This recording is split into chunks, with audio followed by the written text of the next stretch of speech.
The unsurpassed, penetrating and perfect truth is seldom met with, even in 100,000 myriad kalpas.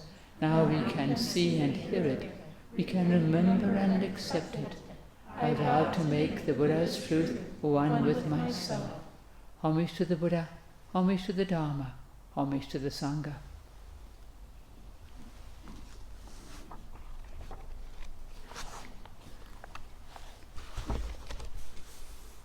Continuing with our poem on trust in the heart.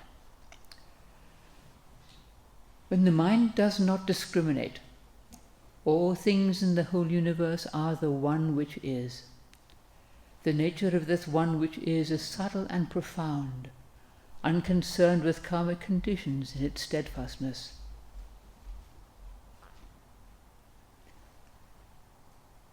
All things in the universe are already the one which is, Buddha nature, the eternal. It's just that we don't see it because of our discriminating and judging mind. We get caught up in our own concerns, seeing things only from our own limited point of view. The nature of this one which is subtle and profound. We can't explain it even if we should know it. This is why it's called the one which is the eternal, or even thusness or suchness. It's a sincere attempt to point to something that can't be described. And if it should happen that we should see it even for a moment, we can't grasp hold of it. If that happens, we may be tempted to try to get it back, to see it again, but this doesn't work. We can't get it back. We just need to keep on going and be grateful for that little glimpse, which is like a gift, to point us in the right direction and encourages us on our way. It's not something to try to keep or feel any kind of pride about at all. Really, it has nothing to do with us. Just a little gift. This one which is unconcerned with karmic conditions in its steadfastness. Karmic conditions are all the things of our lives, all the situations we find ourselves in, all the things we do or say or think, for good or ill. And they're constantly changing. They're the world of impermanence. The one which is not concerned with any of this. It's steadfast, unchanging, unborn. As the Buddha said, there is, monks, an unborn, unbecome, unmade, unconditioned. He didn't try to describe it, because that would only confuse people and cause them to try to limit it with their perceptions. He would only say what it is not. But one thing is clear. It is the one thing that does not change, that we can completely rely on, the heart that trusts to the eternal. And impermanence is Buddha nature. It's all one thing. Reverend Master Daisy used to say, "The bigger I can make the picture, the less I tend to worry." This is deeply comforting. How big can we make the picture? To take just one dimension, one way of looking at it. We can start with our own little mind, our personal problems, our joys and sorrows. And remember, this is just a tiny part of our world of 8 billion people, all with their own problems and joys and sorrows, and some of them horrendous beyond our imagining.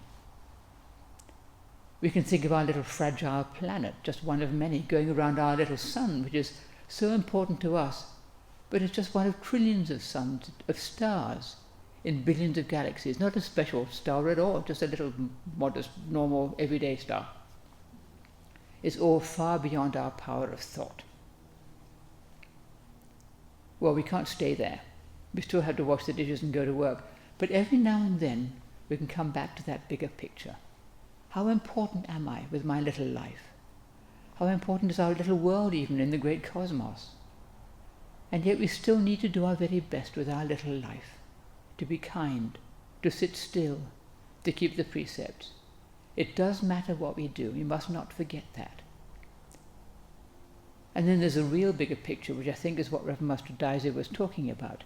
That which embraces everything, that vastness, that encompasses, yes, all our cosmos, all our little hopes and fears, all our lives, beginningless and endless, unborn, unchanging.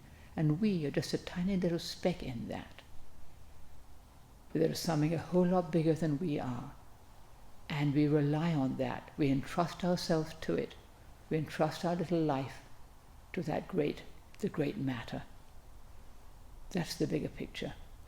And that is the picture. We don't tend to worry when we just remember, I'm just a little part of this great matter, this vast thing. And I need to be careful what I do. It does matter. I need to be kind, to keep the precepts, to do my best.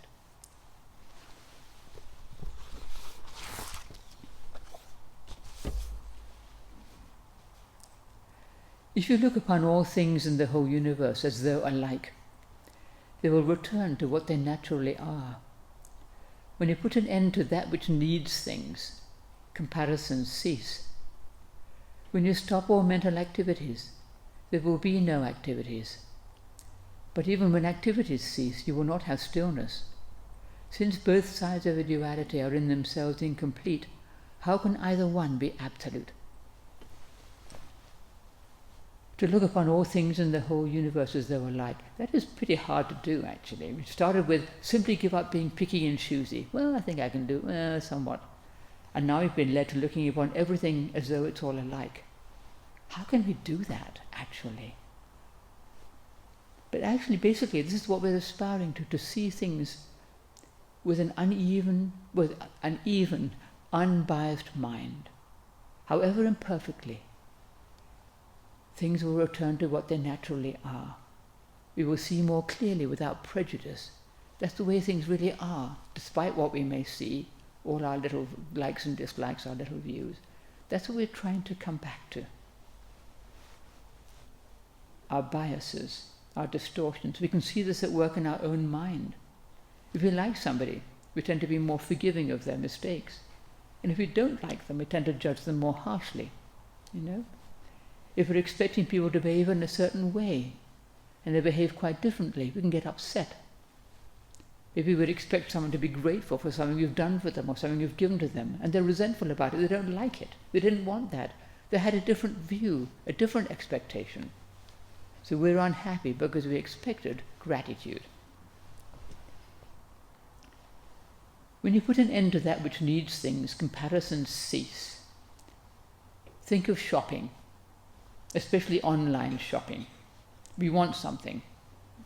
We can get all embroiled in comparisons, reviews by other people which generally contradict each other. Oh, this is a lovely, warm, soft thing. Oh, this is a horrible, cold, harsh thing, The various pluses and minuses of this thing or that thing.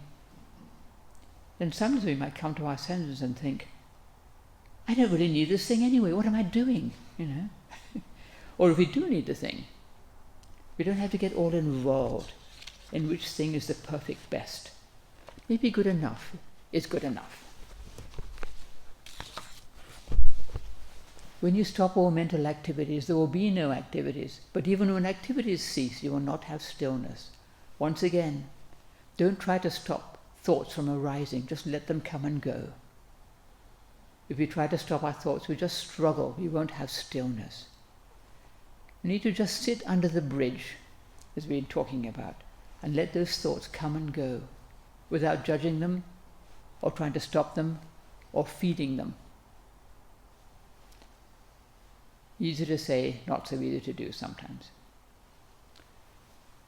Since both sides of a duality are in themselves incomplete, how can either one be absolute? Stillness and activity, the two sides of duality. Stillness and activity go together, neither one is absolute. Sometimes we have stillness, sometimes we have activity. If we can practice stillness in the midst of our activity, the many things we do in our daily life, we don't get so caught up in it all, and we can keep coming back to what is essential. And activity in the midst of stillness, of our meditation, the dynamic quality of our simply sitting, putting our energy into it rather than sitting like a lump. Even when we're tired, or we're distracted, or having a hard time, maybe we're in pain, we can still do our best to come back and be as present as we can. We don't have to judge it. We just keep doing our best.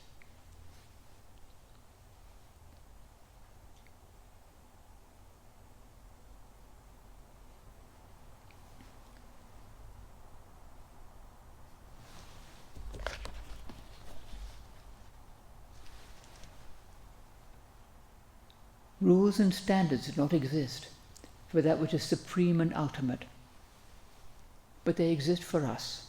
We are just little conditioned beings, and we need rules and standards. We need the precepts so that we won't do harm. That which is supreme and ultimate is unconditioned, is beyond rules and standards.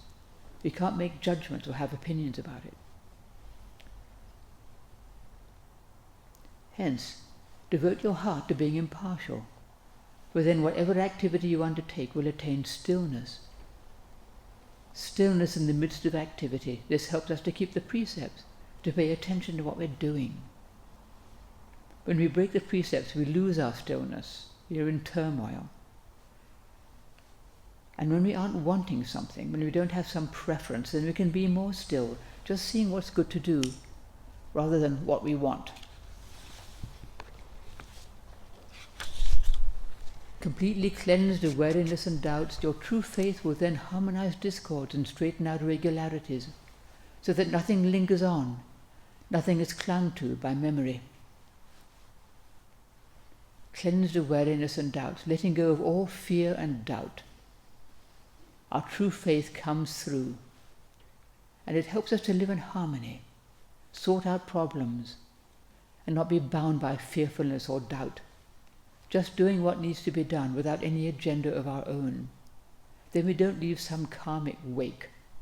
Nothing lingers on, nothing is clung to by our memory so that we keep stewing on it.